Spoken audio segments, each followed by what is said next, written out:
is the most important economic fact of our time. We are living in an age of surging income inequality, particularly between those at the very top and everyone else. This shift is the most striking in the US and in the UK, but it's a global phenomenon. It's happening in communist China, in formerly communist Russia. It's happening in India, in my own native Canada. We're even seeing it in cozy social democracies like Sweden, Finland, and Germany. Let me give you a few numbers to place what's happening. In the 1970s, the 1% accounted for about 10% of the national income in the United States. Today, their share has more than doubled to above 20%. But what's even more striking is what's happening at the very tippy top of the income distribution. The 0.1% in the US today account for more than 8% of the national income. They are where the 1% was 30 years ago. Let me give you another number to put that in perspective. And this is a figure that was calculated in 2005 by Robert Reich, the Secretary of Labor in the Clinton administration. Reich took the wealth of two admittedly very rich men, Bill Gates and Warren Buffett, and he found that it was equivalent to the wealth of the bottom 40% of the US population, 120 million people. Now, as it happens, Warren Buffett is not only himself a plutocrat, he is one of the most astute observers of that phenomenon, and he has his own favorite number. Buffett likes to point out that in 1992, the combined wealth of the people on the Forbes 400 list, and this is the list of the 400 richest Americans, was $300 billion. Just think about it. You didn't even need to be a billionaire to get on that list in 1992. Well, today, that figure has more than quintupled to 1.7 trillion. And I probably don't need to tell you that we haven't seen anything similar happen to the middle class, whose wealth has stagnated, if not actually decreased. So we're living in the age of the global plutocracy, but we've been slow to notice it. One of the reasons, I think, is a sort of boiled frog phenomenon. Changes which are slow and gradual can be hard to notice, even if their ultimate impact is quite dramatic. Think about what happened, after all, to the poor frog. But I think there's something else going on. Talking about income inequality, even if you're not on the Forbes 400 list, can make us feel uncomfortable. It feels less positive, less optimistic to talk about how the pie is sliced than to think about how to make the pie bigger. And if you do happen to be on the Forbes 400 list, talking about income distribution, and inevitably its cousin, income redistribution, can be downright threatening. So we're living in the age of surging income inequality, especially at the top. What's driving it, and what can we do about it? One set of causes is political. Lower taxes, deregulation, particularly of financial services, privatization, weaker legal protections for trade unions. All of these have contributed to more and more income going to the very, very top. A lot of these political factors can be broadly lumped under the category of crony capitalism. Political changes that benefit a group of well-connected insiders, but don't actually do much good for the rest of us. In practice, getting rid of crony capitalism is incredibly difficult.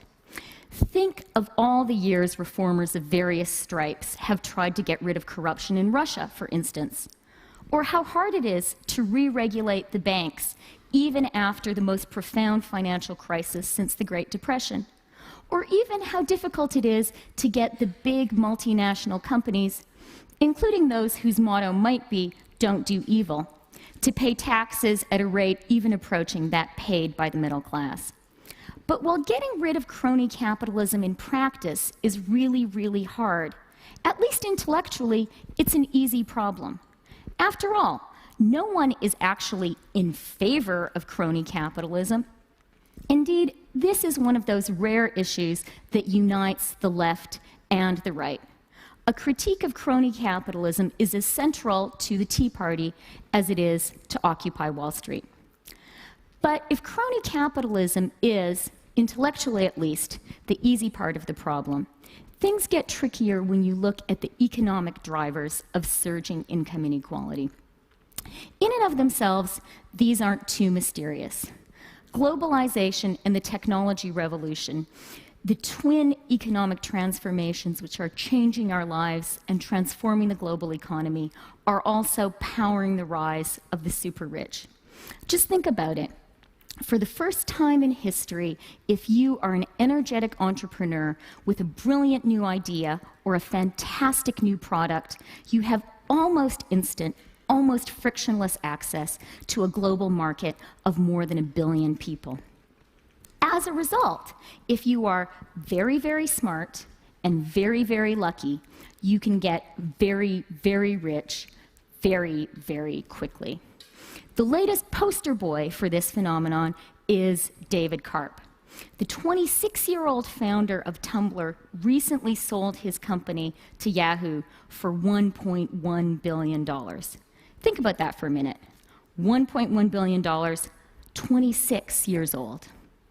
It's easiest to see how the technology revolution and globalization are creating this sort of superstar effect in highly visible fields, like sports and entertainment. We can all watch how a fantastic athlete or a fantastic performer can today leverage his or her skills across the global economy as never before. But today, that superstar effect is happening across the entire economy. We have superstar technologists, we have superstar bankers, we have superstar lawyers and superstar architects. There are superstar cooks and superstar farmers. There are even, and this is my personal favorite example, superstar dentists, the most dazzling exemplar of whom is Bernard Tuati, the Frenchman who ministers to the smiles of fellow superstars like Russian oligarch Roman Abramovich or European-born American fashion designer Diane von Furstenberg. But while it's pretty easy to see how globalization and the technology revolution are creating this global plutocracy, what's a lot harder is figuring out what to think about it. And that's because, in contrast with crony capitalism, so much of what globalization and technology revolution have done is highly positive. Let's start with technology. I love the internet. I love my mobile devices. I love the fact that they mean that whoever chooses to will be able to watch this talk far beyond this auditorium. I'm even more of a fan of globalization. This is the transformation which has lifted hundreds of millions of the world's poorest people out of poverty and into the middle class. And if you happen to live in the rich part of the world, it's made many new products affordable. Who do you think built your iPhone? And things that we've relied on for a long time, much cheaper. Think of your dishwasher or your t-shirt. So, what's not to like? Well, a few things. One of the things that worries me is how easily what you might call meritocratic plutocracy can become crony plutocracy.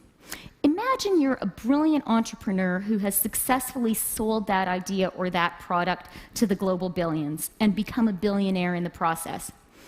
It gets tempting at that point to use your economic nous to manipulate the rules of the global political economy in your own favor. And that's no mere hypothetical example. Think about Amazon, Apple, Google, Starbucks. These are among the world's most admired, most beloved, most innovative companies. They also happen to be particularly adept at working the international tax system so as to lower their tax bill very, very significantly. And why stop at just playing the global political and economic system as it exists to your own maximum advantage?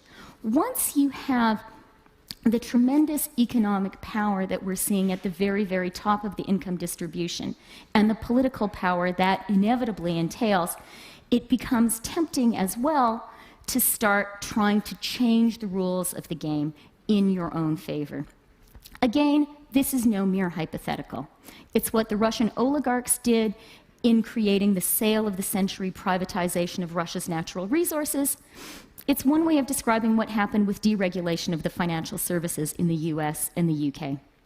A second thing that worries me is how easily meritocratic plutocracy can become aristocracy. One way of describing the plutocrats is as alpha geeks, and they are people who are acutely aware of how important highly sophisticated analytical and quantitative skills are in today's economy. That's why they are spending unprecedented time and resources educating their own children. The middle class is spending more on schooling too, but in the global educational arms race that starts at nursery school and ends at Harvard, Stanford, or MIT, the 99% is increasingly outgunned by the 1%. The result is something that economists Alan Kruger and Miles Korak call the Great Gatsby curve. As income inequality increases, social mobility decreases. The plutocracy may be a meritocracy, but increasingly you have to be born on the top rung of the ladder to even take part in that race. The third thing, and this is what worries me the most, is the extent to which those same largely positive forces which are driving the rise of the global plutocracy also happen to be hollowing out the middle class in Western industrialized economies. Let's start with technology. Those same forces that are creating billionaires are also devouring many traditional middle-class jobs. When's the last time you used a travel agent? And in contrast with the Industrial Revolution, the titans of our new economy aren't creating that many new jobs. At its zenith, GM employed hundreds of thousands. Facebook, fewer than 10,000. The same is true of globalization. For all that it is raising hundreds of millions of people out of poverty in the emerging markets, it's also outsourcing a lot of jobs from the developed Western economies. The terrifying reality is that there is no economic rule which automatically translates increased economic growth into widely shared prosperity. That's shown in what I consider to be the most scary economic statistic of our time. Since the late 1990s, increases in productivity have been decoupled from increases in wages and employment. That means that our countries are getting richer, our companies are getting more efficient, but we're not creating more jobs, and we're not paying people as a whole more. One scary conclusion you could draw from all of this is to worry about structural unemployment. What worries me more is a different nightmare scenario. After all, in a totally free labor market, we could find jobs for pretty much everyone.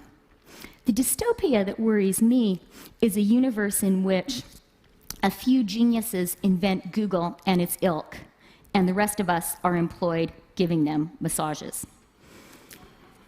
So when I get really depressed about all of this, I comfort myself in thinking about the Industrial Revolution. After all, for all its grim, satanic mills, it worked out pretty well, didn't it? After all of us here are richer, healthier, taller, well, there are a few exceptions, and live longer than our ancestors in the early 19th century. But it's important to remember that before we learned how to share the fruits of the Industrial Revolution with the broad swathes of society, we had to go through two depressions, the Great Depression of the 1930s, the Long Depression of the 1870s, two world wars, communist revolutions in Russia and in China, and an era of tremendous social and political upheaval in the West. We also, not coincidentally, went through an era of tremendous social and political inventions.